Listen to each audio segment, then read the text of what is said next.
Dr. Don Martin, let's get started. All right, Christina, thank you so much. Hello, everyone. It is great to be back with you again for this webinar regarding the PhD application process. Thank you so much for taking time to join us today.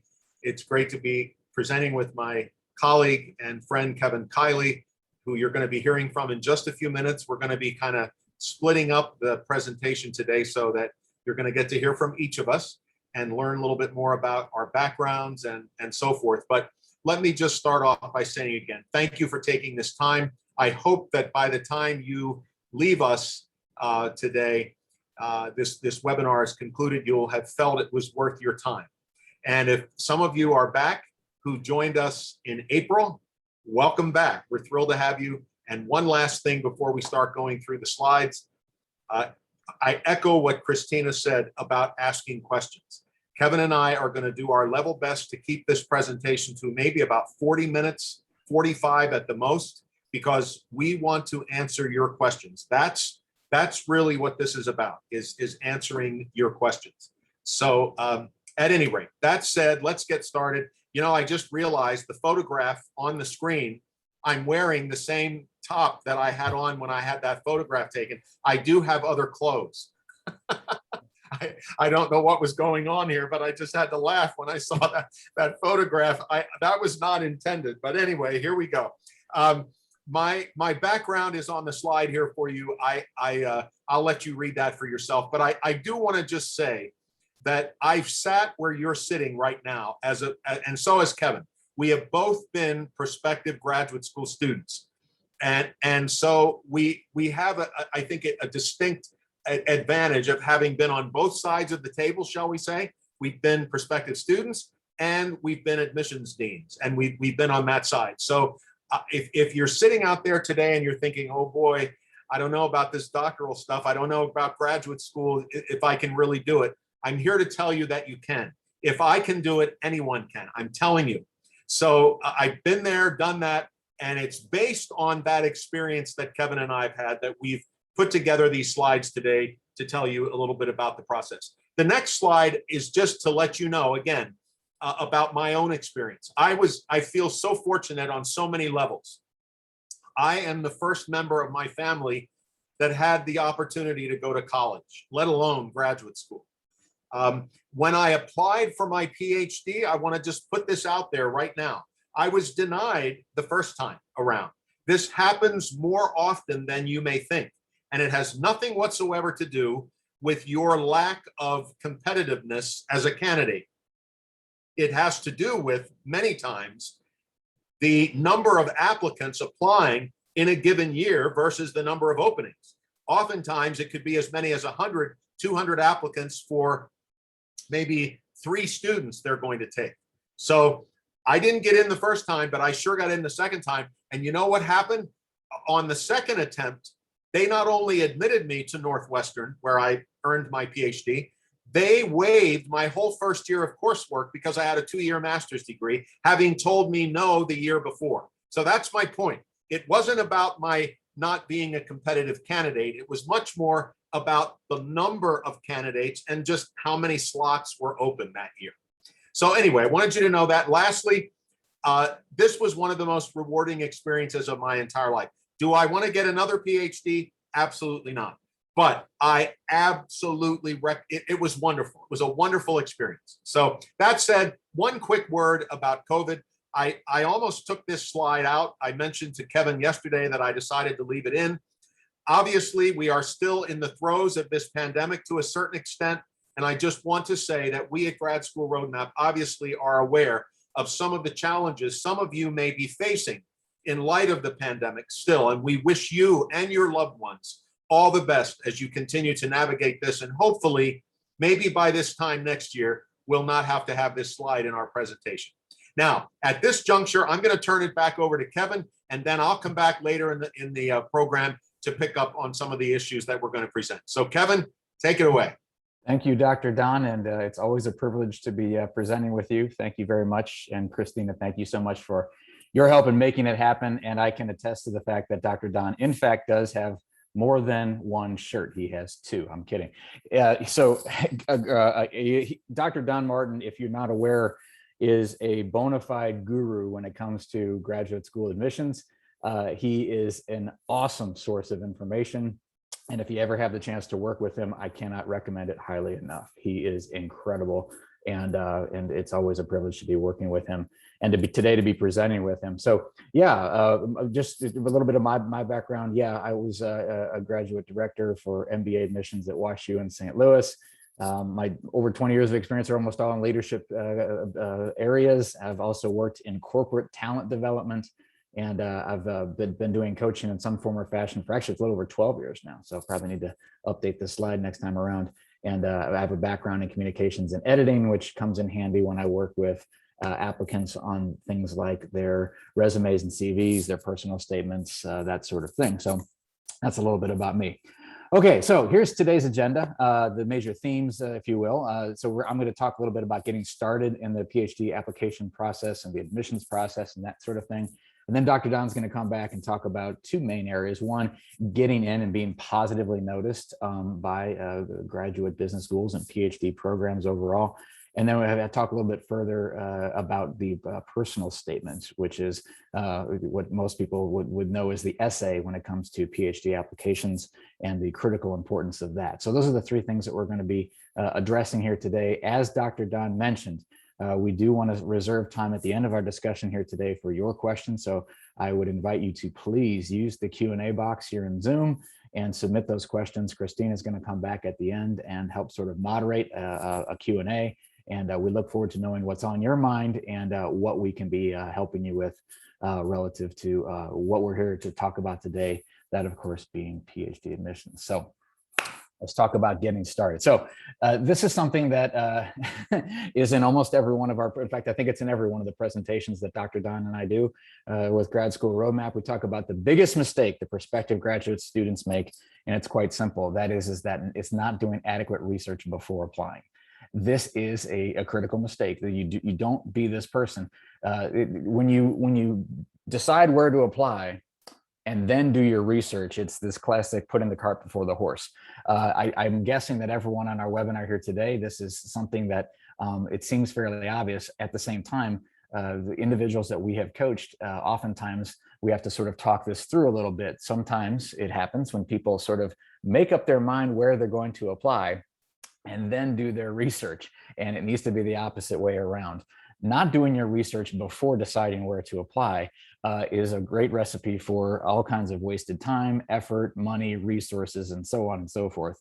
The research needs to come before you decide where to apply. That is a critical thing. So how do you go about doing this research?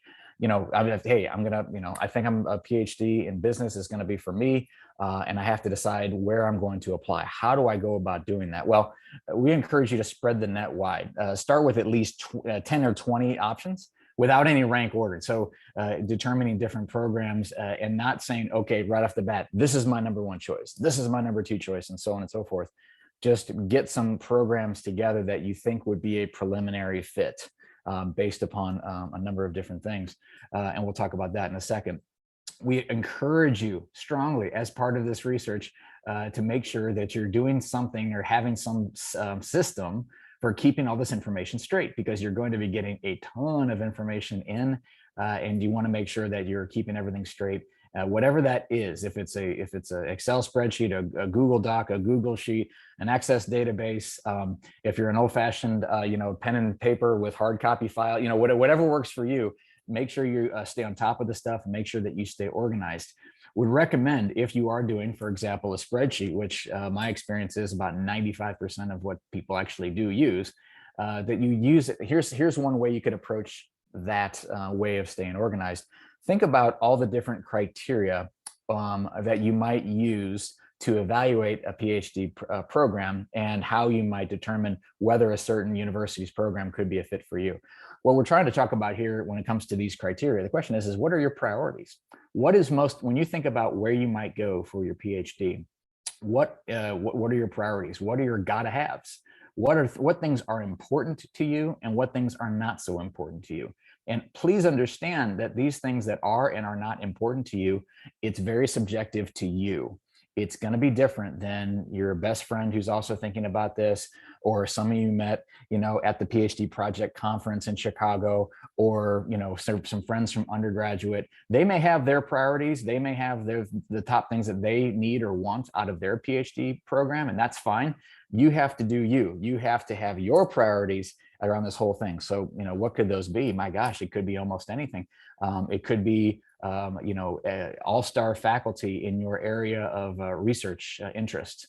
It could be that, in wherever area of research interest that you do have, maybe they have a center for excellence within the business school in that specific area. Geography, for some people, for whatever reason, they, it's like, hey, I need to stay on the West Coast, or I need to be in the Midwest, or I need to be in the Southeast, or whatever it might be. For whatever reason, they have some geographic considerations to make. Other people who work with Dr. Don and myself as part of the conversation about where they might apply, they have literally no boundaries. They can go anywhere, not just in the country, but anywhere in the world. And so again, just geography, facilities for some people, the facilities of where, the business school is and how new and cutting edge that stuff is. For some people, that really matters. That's fine. If that really matters to you, then that really matters to you. For other people, it may not matter at all. And so you have to determine, okay, what are those criteria on which I will evaluate different PhD programs, and know those things up front. What's important to me? What are my gotta haves? And what things are not so important to me personally. Then, so you list those out on that spreadsheet down that first column. And then, as you kind of go out by the columns, you just fill in the names of the schools that you're considering, and then you do your research and you fill in that information, create a system so that you're able to evaluate many different criteria so that you can determine where you might decide where to apply, and narrow the list down and get your final list of how many schools you're going to apply to. And that's one way to do it. It's not the only way to do it, but that is one way to approach this process that you might consider. But no matter how you track this information, I would implore you, make sure that you know upfront, not just, you're doing your research, but you're doing your research on metrics and on criteria that really are important and that really matter to you. Allowing time to prepare, absolutely essential. There are so many graduate school applicants, whether it's master's, PhD, some other sort of graduate program, that for whatever reason, they get a late start. And, sometimes people are able to sort of pull everything together in their applications and all the different components of that and their recommendations and a standardized test and everything. And they're able to come together with a really strong application. Other times they just basically run out of time because, we're all busy individuals. We have families, we have jobs, we have other commitments. And I can tell you that as I think we've probably all experienced in our professional worlds and probably our personal worlds too, when we rush, we tend to make unforced errors. We tend to make mistakes. We tend to not present or create our best work. And so please make sure that you not only take a lot of time to do this, to give yourself plenty of runway for this process, but make it a priority on your schedule, however you best do that. Whether that's you commit to, every day, all day Saturday is PhD, admissions stuff or stuff like that, or a couple hours every week, every day during the week, excuse me. Whatever works best for you, figure out a way to make this, if it truly is a priority, it needs to be a priority and it needs to be consistently worked at. That is one way to move yourself closer and closer to a successful outcome with this whole thing. And one of the things I can mention here is when it comes to the admissions coaching and the application coaching that Dr. Don and I do, one of the things that helps with this previous bullet point here, talk about making time and making this a priority on your schedule. There are many people out there, and I'm probably one of them too, that do really well if I have someone who helps hold me accountable to certain things, because sometimes these applications, can kind of, if you will, kind of the process can kind of go on and on and on. And one of the benefits of working with a coach like Dr. Don or myself is that we can kind of help hold you accountable. I have a number of individuals that I coach who have standing weekly meetings with me. And at the end of every meeting, we agree upon their deliverables for the next meeting. So in other words, we're setting up deadlines, and it helps keep them focused and it helps keep the process moving.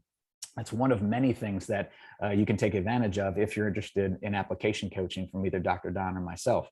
We work with individuals from everything, the entire process, whether it's just, formulating, first of all, deciding and making sure that a PhD is right for you, but then also formulating your strategy around where you're going to do your research and what your priorities are and that sort of thing. And then the applications, of course, themselves, and that being, of course, things like your CV, your personal statement, interview prep, and everything else that goes into this whole thing, such as faculty outreach, something that Dr. Don and I talk about a lot. The point is that we're available for that sort of thing. The way you get plugged in with us, on the final slide of this presentation, you'll see our email addresses, and you are welcome to reach out to us. We both do a free 30-minute phone call with people who are interested in our services. We can talk about you and your case for admission, and talk about our services, and also talk about the discount that we give to PhD project participants as well. So you'll get that email addresses at the end of the presentation. And if you're interested in talking with us further, we'd love to hear from you. So that having been said, let me throw it back over to my good friend, Dr. Don Martin, and to continue the presentation. Don? Kevin, thanks so much. Very well done. And looks like we both have the same name on our screens. It looks like we're twins here. I just noticed that a few moments ago. But anyway, so let's move on. We want to talk about a couple other very important aspects of this application process, as Kevin mentioned when he went over the agenda. Before that, just a word of reminder from Grad School Road Map, and I mean this sincerely. In my experience, both as a PhD student myself, as well as working with students who are at various stages of completing their doctoral program, earning a PhD is as much, truly, if not more, about determination and persistence as it is about intelligence. This is actually, part of this is a quote from one of our presidents, a gentleman by the name of, or former presidents, gentleman by the name of Calvin Coolidge, who said that that persistence and determination are omnipotent. Those are the words he used.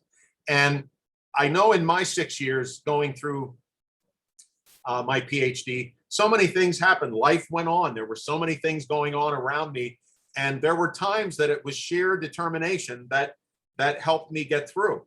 And so if you've got that going for you, and most of you do, if you're at this stage where you're thinking about earning a PhD, most of you, that means you've earned an undergraduate degree and perhaps a master's degree on top of that, have had some success in your professional career. So you know what it means to exercise determination and persistence. And I do think this is important to remember. You need to be, you need to be able to handle the academic rigors of the program, but that's not all. And if you've got some persistence and determination going for you, that's half or more of the process. Okay, that said, let's jump into the second part of this presentation today, getting in, the admissions process. Now, obviously, there are components to every application that you're going to be asked to submit: a CV, letters of recommendation, transcripts, test scores, some what I call demographic information, your name, address, phone number, all of those kinds of things, and the all-important statements of purpose. I'm gonna talk a little bit about just that part of the process here toward the end of my remarks. But so you're all going to be submitting these documents. You're going to be preparing these, as some of you may already be involved in doing this right now. But beyond that, I'd like to suggest a couple of very practical, 7 actually, ways that you can be positively noticed as you go through the application process. So let's start out with some of them. Number 1, send a cover letter to your faculty of interest. Reach out to faculty. Kevin and I spend a lot of time discussing this component, and I will honestly tell you, there is a bit of debate about whether or not you should reach out to prospective students. Just this morning, I spoke with one of my coaching clients who informed me that on the website of one of the programs they were looking at, there was a message: please do not reach out to faculty for this program. And I had to chuckle, because that institution, I've been coaching some other clients who are applying there and who have reached out to the faculty and have heard back from them in most instances. That very same institution that says this on their website, don't reach out to us. Now, am I suggesting that you inundate faculty, a faculty member with message after message after message? Of course not. I'm not suggesting that. But I am saying it does work and it is successful. And when you create a bit of a relationship ahead of time, before you apply, with one or two, maybe three faculty members, that can make a difference in the evaluation process. It could also make a difference as to whether or not you are asked to do an interview with the admissions committee after you've applied. So sending a cover letter in is very, very helpful beforehand. Number two, please use good recommenders. I spend a lot of time, I'm sure Kevin does too, talking with our clients and with prospective students in general about making sure that your recommenders know you in two ways, at least, long enough and well enough to really complete a good letter for you.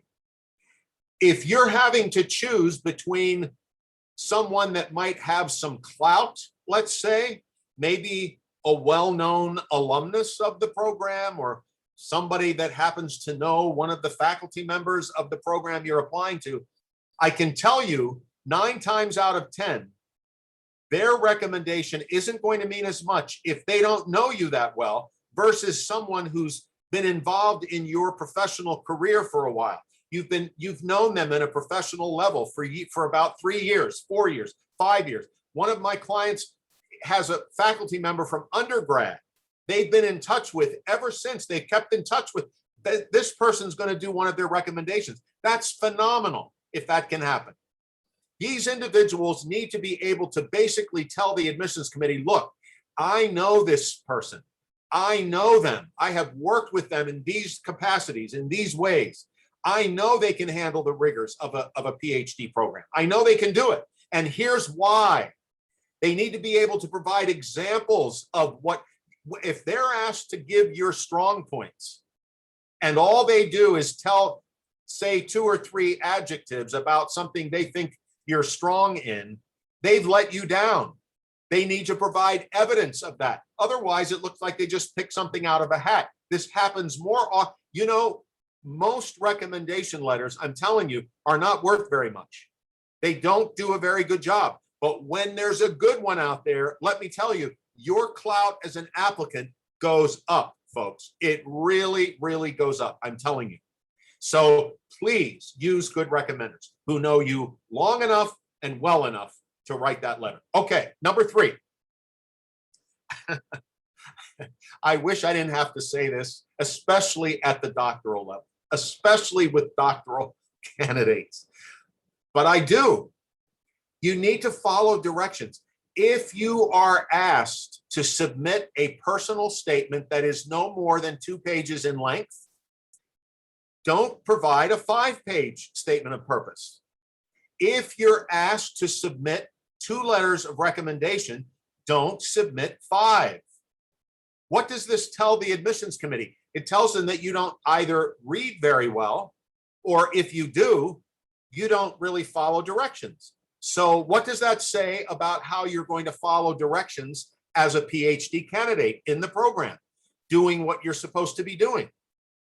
If you have questions about a requirement, now let's say you just happen to feel that there is a third recommender that it will just make a difference, in your opinion, in the competitiveness of your application, if you can have this third person to write a letter for you along with the other 2. Okay, that's fair enough, but you don't just make that assumption and just do it. What you do, you write an email message to the admissions office and say to them, is there any chance I might be able to send an extra letter of recommendation? Of course, you're going to be allowed to do that. Now, 9 times out of 10, they'll say, okay, but what does that show them? That you respected them enough to ask. So please follow directions. Number 4, here's another one that may go without saying. Smile through this process. Do you know psychologists have determined that even if you can't see someone, even if you're on the phone or, if Kevin were to talk with us right now, you can't see his face, but you can know that he's there. If he starts talking and he's smiling, it's going to sound a little better.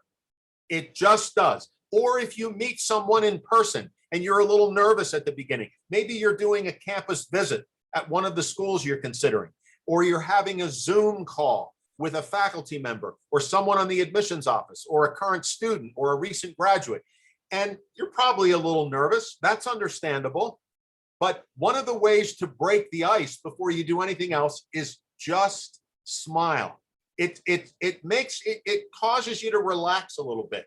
It just brings the stress level down somewhat, and it can make you sound a little more excited and a little more upbeat. So smile. I'm telling you, these things may seem so simple, but you add them all together, and compared with the number of applicants who don't practice these, it honestly can make a difference. Number 5, keep your cool no matter what happens in the process. Maybe you go for a visit to the campus and they thought you were coming next week and they're not ready.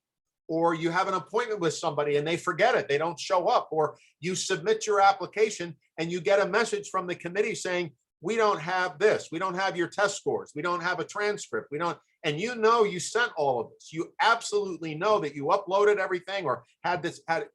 I could write a book. I was a dean of admissions for 28 years in 4 different institutions, and including some pretty good ones, Columbia, the University of Chicago.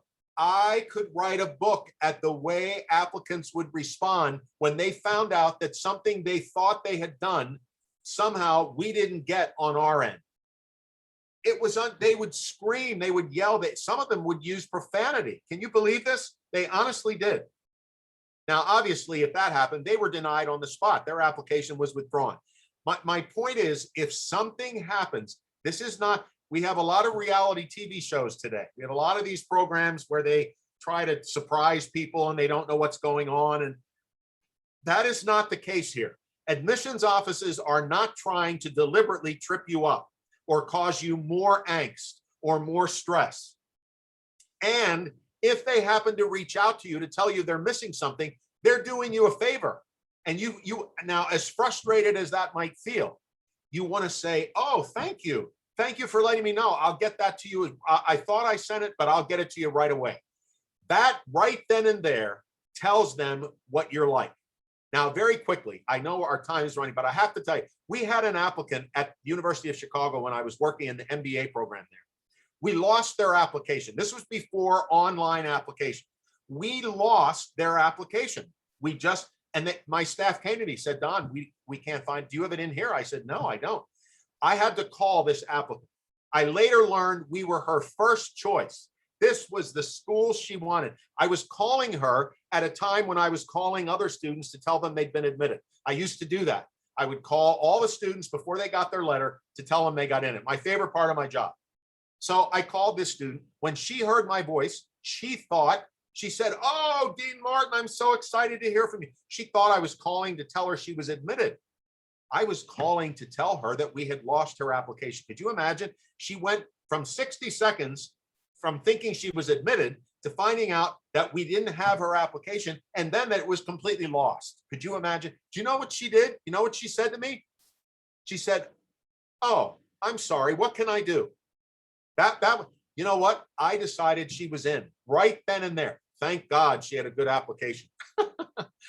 We asked her to resend everything. I said, send it overnight mail. We'll pay for everything. Just if you don't mind, if you're willing, and I called her 2 weeks later, approximately. And I said, guess what? You've been denied. No, you got in, you got admitted.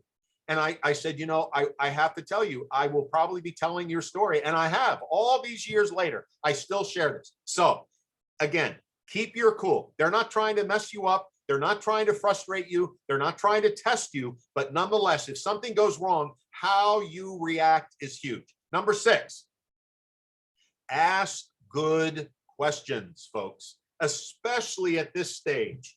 We're not talking college anymore.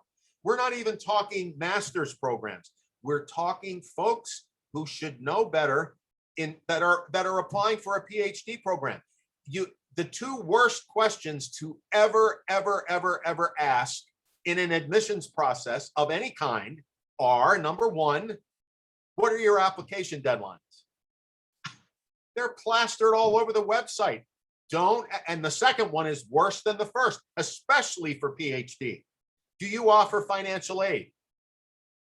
No, you have to pay yourself. Most PhD students are fully funded. This comes with the territory for a PhD program. Now, maybe you have questions about the types of funding and you don't quite understand the way they've explained it. That's different. But please don't, here's a good rule of thumb. Don't ask questions that you can answer for yourself. Make sure you do not have that answer somewhere else in their materials. You will hurt yourself if you do. Last way, number 7, make sure that you, as I think Kevin was speaking to this a little earlier about, as you prepare for your applications, make sure you're planning ahead. If you have a coach, or even if you don't, have someone to check in with every so often to make sure you're on track. As we all know, time flies. And if there's one thing Kevin and I hear so often from our clients, it's, oh, I thought I was going to get that done and I'm behind. So having some sort of level of accountability within yourself, with someone else, and making sure you're allowing enough time so that you're not two days before the deadline trying to get everything uploaded and write the final draft of your personal statement. That's too late, folks. That is too late. And what's going to happen is you're going to be more likely to make mistakes. The admissions committee may not know that you were rushed. They probably won't. All they're going to see is mistakes. And the more you have in your application, the less competitive you will be. So please take the time to do this. Okay? All right. Let's move to our next section. Just another reminder. By the way, I'm sure many of you have applied to participate in the PhD project conference, or you may already have. What an amazing resource. Christina did not ask me to say this. No one did that's affiliated with the team there. But this, I want to say it. I've gone to it. Kevin has attended. This is absolutely amazing. And I'm hoping many of you will get a chance to go this year. And if you already have, you know what I'm saying. It's a phenomenal resource. And here's one of the quotes that was made in for the conference that I attended. Earning a PhD is about learning to handle criticism and rejection. You need to remember, in most instances, this is not personal. Ladies and gentlemen, this is critical. PhD candidates get a lot of questions asked of them in their coursework, in their research. I had to write a pre-dissertation paper at Northwestern. I had to write several comprehensive examinations. I had to do a doctoral dissertation proposal. I had to argue my points in classes. That's what this is about in part. You're constantly being put on guard, and you're constantly being asked, why? What proof do you have? What is your evidence? What was your methodology? How did you reach these conclusions? This isn't personal. It is afterward, you can go out and have coffee with these folks. You'll have dinner with them. This is not about you, but it is about criticism. And sometimes your opinions may be rejected. They may say, I'm sorry, I don't agree with that. I don't think your methodology makes sense. I don't think you can make that conclusion based on this data that you're sharing. This is good, folks. This is a good thing. Just remember, it's not at all ever about you. You will go through some of your greatest criticism constructively in a PhD program. It will strengthen you. It will help you. It will cause you to be able to think better on your feet, to be able to debate better, to be able to set forth your opinions and to back them up. So remember, this is very, very important. This is just one of many, many gems, thousands of them from the PhD Project Annual Conference. All right, now, in closing, before we get to questions, now remember, I'm hoping to wrap this up in about 10 minutes, and then Kevin's going to get back on here with me. Christina's going to get back on, and we're going to answer questions. I sure hope you're asking questions. We want to cover as many of them as we possibly can. So please, please, please ask them. The personal statement. This is one of the most critical components of your application. Why? Because at the PhD level, interviews are usually not part of what happens before you apply. You don't typically have an interview with the admissions office and the undergraduate level and at the master's level. Oftentimes, interviews are done before people come to campus. They'll have an interview. No, that's not done here. So what is the one major way they're going to hear from you initially in the application process? It's your personal statement, or as some of them are called, statements of purpose, or purpose state. There's lots of names, but it's one major essay primarily that you're going to be asked to submit. I want to give you 5 suggestions as to how you can again submit the best. This is I would venture to say, I know it's the case for me, and I would bet everything it's the case with Kevin. In all of the work we do with our clients, this is probably the one we spend our most time on, helping them present their personal statements. And the first rule of thumb in this is be yourself. This is so, when you're approaching the writing of this statement, do not get caught up with questions like, what do I think they want me to say? Or should I try to be humorous? Should I try to do this? Should I try to say, no. Your answer here is, what do I want them to know based on what they're asking me?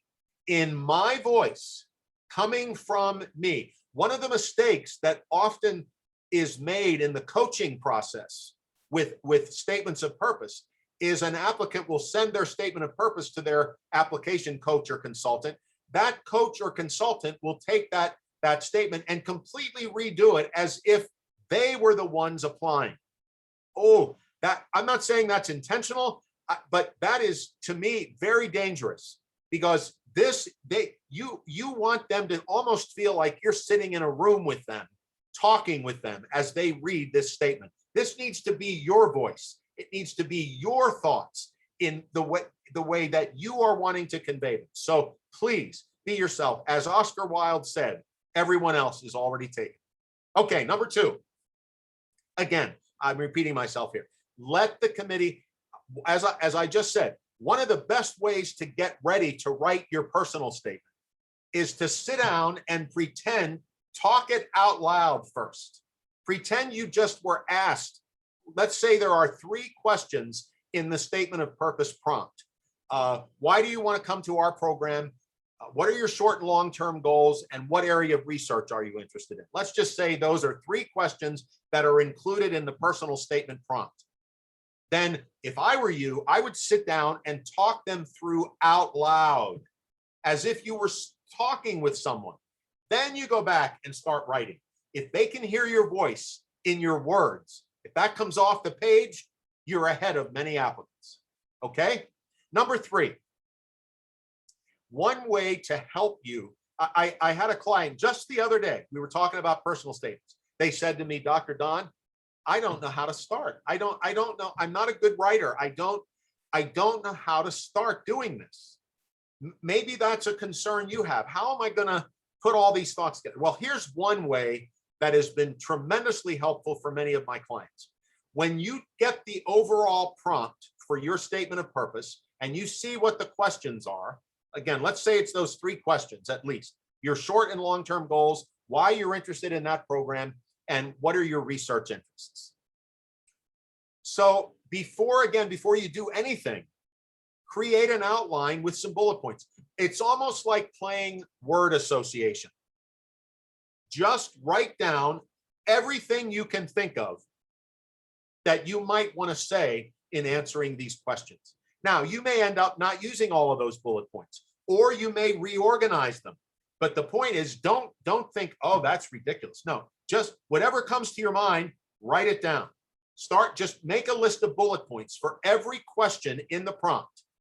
Then you can look at them on paper. You can go through them, reorganize them, talk them through. And then by that point, I believe you're in a much better position to actually start writing. One other quick thing that's not on here, but don't worry if you go over the word limit at first. If you can always cut back a little bit if you need to. That's hard to do sometimes, but don't, at this stage, when you're first creating the outline and first writing, do not worry about the word limit. That comes later. Okay, point number 4. After you write your first draft, again, read it out loud. Read it out loud. Does this sound like what you want to say? Oftentimes, by the way, when you read something that you've written out loud, you find mistakes. If I don't read some, and I still make mistakes anyway, but when I'm sending a message to somebody, I always read it out loud because sometimes my brain auto corrects if I don't. Maybe I wanted to use the word of, and I typed the word if. But my brain, when I'm reading silently, that just looks like of, and I don't even notice it. So if you're reading out loud, that gives you much less likely of a chance of missing something. So once you have written that first draft, before you give it to anybody else to look at, read it out loud. That is amazingly helpful. These are very simple tips, but I'm telling you, they really make a difference. Number 5, my last tip here. Ask someone you trust to do a good review of this, especially to focus on grammar and spelling. And if you want to ask them, just tell me if does this make sense? Do you think I'm presenting a good essay here, a good personal statement? You could use the Ph.D. network to provide a review like this. This is definitely something. There's nothing wrong with that. Now, obviously, you're the one that needs to do the writing, but getting someone to help you to review, whether it's a coach, a consultant, a trusted friend. Now, the advantage of a coach and a consultant, we're not pushing our services per se, but somebody who's been on that side of the table as an admissions dean does have some background and some expertise on personal statements that someone else might not have. But nonetheless, make sure you get somebody that you trust to do a read through and get a second pair of eyes on that statement. Now, we're getting close to the 245 point. A couple more slides here. The next thing, very quickly, just a word about interviews. Why do I say this? Well, you could be invited to do an interview with the admissions committee. And usually, now this is not always the case, but usually if that happens, that could mean you are a finalist.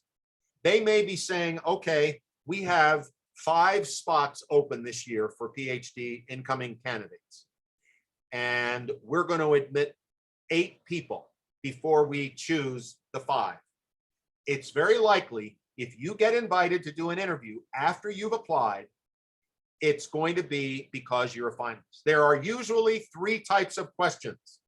They're going to talk a little bit about your CV or your resume, most likely a CV. Secondly, your research background and interest. And thirdly, the questions of why them, why you? Why do you want us? Why should we want you? Probably those 3 themes around those things. Answer the questions, folks. I know this sounds so, it's like, Dr. Don, what do you mean answer the questions? Why? Well, I mean what I say. Some students hear a question and they go off on some other tangent and don't answer. Make sure you answer the questions and don't deviate. Don't get off the track or get off the point. If you get stuck, make sure that you continue to move forward as best you can. If you need to pause for a moment and say, excuse me, just give me a second. You should do that. Give yourself a little time and try your best to keep going without overly reacting to the fact that you may have gotten stuck. It happens to all of us. And the interview versus the personal statement in the process. If an interview is part of your application, that's going to get you a lot of weight. But your statement of purpose or personal statement is right up there with it. And hopefully, if both of them are a home run, you're going to get in, no doubt about it. Okay, let's move to our next slide here. Very quick, I have a book available in its 2nd printing. It's for all master's and doctoral programs. This is a book for anyone applying to graduate school. Only 105 pages long. It's called Roadmap for Graduate Study. If you go onto our website, we'll be giving you that in just a moment on the final slide here. And if you push the promo code, Kevin, can we go back to that other slide for two? Thank you so much. If you push the special promo code GSRM, once you get on the website to order the book, you use the promo code, you'll get it at half price. So I urge you to take a look, check it out if that's of interest. And now our last slide, here is our contact information. Kevin's and my email addresses, our phone numbers, and the website for Grad School Road Map. If you are interested in a coaching consultation with us, a 30-minute free call, we welcome the chance. We have both successfully coached and are continuing to successfully coach PhD applicants with a very strong track record of acceptance and funding. It's been very exciting, very rewarding. We would welcome the opportunity to talk with you, even if you're not interested in coaching necessarily, but you have some questions. Please, please, please reach out. You can also complete the contact form on the website, however you want to do that. I went over a little bit by what I wanted to, but hopefully not by too much. Kevin, thanks so much for joining me. It's great to present with you as always. Christina, thank you so much for, and your team for letting us be part of your work. We love working with you guys.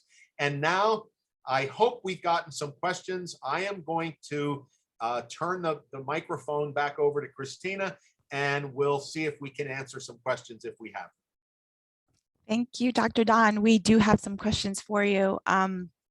Okay, so we currently have 6 questions, and I think they're like lengthy questions. So I'm gonna jump right in. Okay, here we go. All right. Before we submit an application, should we be involved in a research project? Will connecting with professors at the school of choice add weight to our application with respect to assisting in their research projects? Christina, would you mind reading that one more time? Because there's quite a few all in there. And can we do it one more time, please? Before we submit an application, should we be involved in a research project? And will connecting with professors at that school of choice add weight to our application? Kevin, do you want to do this one? Sure. So relative to research, the short reply is it depends. So there are going to be PhD PhD programs out there that require some research experience as part of your application coming into it.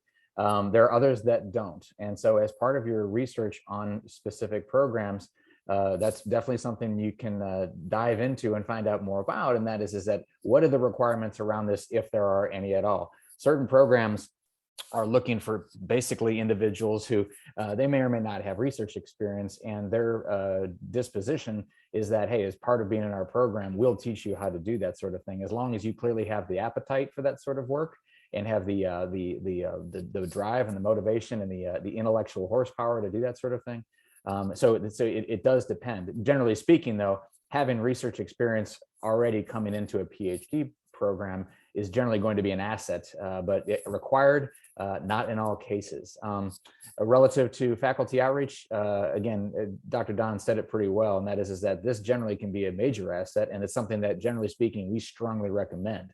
And so remember that one of the biggest differences between admissions process at the undergraduate and even at the master's level, when it comes to PhD, usually the individuals making those admissions decisions at the PhD level are going to be the faculty members and not administrators and other people at the business school. And so if you have the ability and the wherewithal and the time to reach out to faculty members, we would strongly recommend that, generally speaking. And it's a wonderful thing if you've got had an established relationship with someone on that admissions group who can be sort of your advocate in the room, and can definitely make things much more likely to have a positive outcome for you come decision time.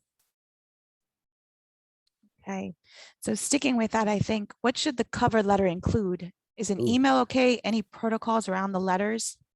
That's a Dr. Don one right there. Reaching out to faculty, I actually have a template that I suggest for my clients, but basically what you want to do is let this faculty person know that one of the reasons you're applying is because of what you've learned about them and their their expertise, their research, a paper they may have written. You want to be able to truly talk a little bit about why it is that they have attracted your attention. And you don't want to be overly, bowing down, but you don't just want to say, I'm writing to you to ask if you're taking new students next year. That doesn't go over well. You want to start off by letting them know. One of the reasons that I've chosen to apply to this program was learning about you and the work you're doing in such and such. Then you could share a little bit with them about your interests.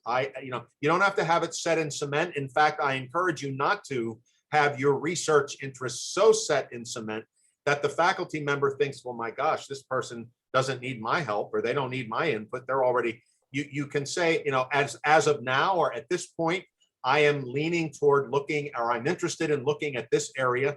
And then I would suggest you kind of close the letter out by asking if you could have a chance to speak with them for a few minutes to ask a few questions and see if they would be, and obviously enclose your CV or attach it to that message or whatever. That's a great way to reach out. If whoever asked this question has more specific questions about this, don't hesitate to reach out to me.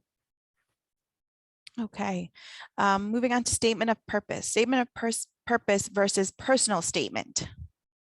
What's the difference, and what's the recommended length for each? Well, Kevin, do you want me to take that, or you got it? I mean, I can take it. I mean, they're tomato sort of thing. They're generally speaking kind of the same thing. I mean, it's statement of purpose, statement of motivation, some people will call it. Some programs may not even have it, like really give it even kind of a title. It's just sort of like, hey, tell us what we need to know about you and your candidacy. So it's one and the same. It's all one. It's the big main essay that goes into your PhD application. Word count, as Dr. Don implored, if one is given, make sure you stay within that, not above it. If there's a range, sometimes it could depend. It's interesting because for many essays, it's there's a cap as far as, and it's interesting because in so many of our academic careers, for so many of us, maybe not all of us, but we were told, even going back to, my gosh, like high school, that a paper that you had, it had to be at least 3 pages, or you had to write at least 900 words or something like that. And then all of a sudden for these essays, you have to keep it underneath usually a certain amount. So anyway, follow directions and make sure that's the number one thing. If you're not given any specific background around, or guidance, I should say, around that, I'd say 1,000 words or so is kind of going to be more or less, and I'd err toward the side of a little less, maybe around 800. And again, that's another reason to work with someone you trust, someone who has experience in this area, because it's been my experience, and I bet it's Dr. Don's too, that oftentimes people in these statements of purpose will write something in, say, 1,500 words that they could probably have said in 900, and so say what you need to say, but I wouldn't have a lot of fluff or superfluous information in there.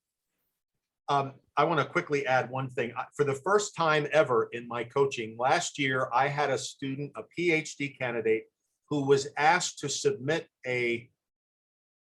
I believe it was called a statement of purpose and a personal statement. I never saw this before. It was the first time I've ever had it. And in that particular instance, it seemed to me that some of the questions were redundant. I looked at the prompts, and my student was kind of confused, as was I. But what we ended up doing was, it seemed as though the thrust of the statement of purpose was a little bit more academic related, about research, and the personal statement was more about that person and sharing a little bit more about their background. So if that happens, which is very rare, where you're going to ask to do both, then you may need to get a hold of not that we would ever want to push anything here, but I think you should reach out to Kevin and I if that happens to you. We would be most willing to talk with you about that. Okay, so should personal statements then be tailored to each university and program, or can we do one for, all the universities? I strongly recommend that most of your personal statement can be similar I never recommend that they be identical. I think you run a risk of making mistakes. If you try to just write one statement and then maybe tweak it a little bit, but it's fake, you're going to make a mistake. Furthermore, if they're asking you why you want to be at that institution and who you want to study with, you better sure be able to tell them that. You've got to. So the point is, answer the questions in the prompt. And while if you're being asked, what are your short and long-term goals by 5 schools? Yes, you can pretty much use the same information. But again, just be careful that you're doing so following the order of the questions in the prompt and making sure you're referring to that institution, not the institution you just applied to last week. That is so dangerous, and it can happen. It's easy to happen, but oh please, the worst essays I got were from applicants that said if they were applying to Columbia, and that is why the University of Pennsylvania has always been my first choice. Okay, I hope you get in there because clearly you don't want us. Okay, got my drift? Okay, so That's a with lot. that, how many programs on average would you recommend that they apply to? Like this Kevin? person doesn't want to do more than 4 or 5. I would tell you that 4 or 5 is a little on the low end for a PhD application process of 7 to 10. And it could be, you have to strategize around this a little bit too. I mean, in part, it could depend on sort of the overall strength of your candidacy and, and that relative to the quality of the programs that you're applying to. But if you want a short answer, 7 to 10. But again, I would say that this is the kind of thing that should be discussed because it could be the case that some individuals might go a little on the lower end. Some actually might go a little higher than that. There's a number of factors that could play into that decision. Okay, so we're reaching the end of our hour here. So I have one more question for you. According to your recent experience, do you think the next application cycle will be less competitive than the last cycle? Now, the question is because the previous cycle was very competitive due to COVID and funding constraints, et cetera. Think about that. So I'll take a stab. Yeah, and go then, ahead. Kevin, That's you may want to yeah. respond as well. Who knows? Okay. We may have the same or differing ideas. Last year, for those individuals who applied to start their PhD programs this fall of 2021 that are just starting right now, absolutely right. Whoever asked this question is right. It was more competitive because the year before, nobody was applying because of COVID. Everything was shut down. Even admitted students were withdrawing or deferring for the fall of 2020. So lots more applied for fall of 2021 than fall of 2020. I have not noticed yet. Now, we are not at the actual application deadline period for PhD applications yet, which starts usually on or around the 1st of December. I haven't noticed any major upswing yet. Christina, I don't know what you guys are seeing in terms of applications for the conference. If you think that they're up or down or the same. I'm not trying to evade your question, whoever asked. I think it's a little too early to actually give you data. My own personal belief or sense is that it will not be quite as competitive for the fall of 2022 as it was for the fall of 2021.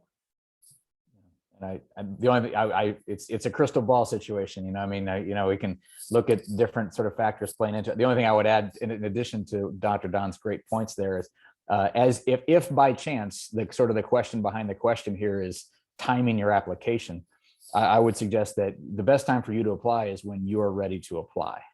And whether that's now or 2 or 3 years from now, whatever it might be. You may have just asked the question just for general purposes, and that's fine.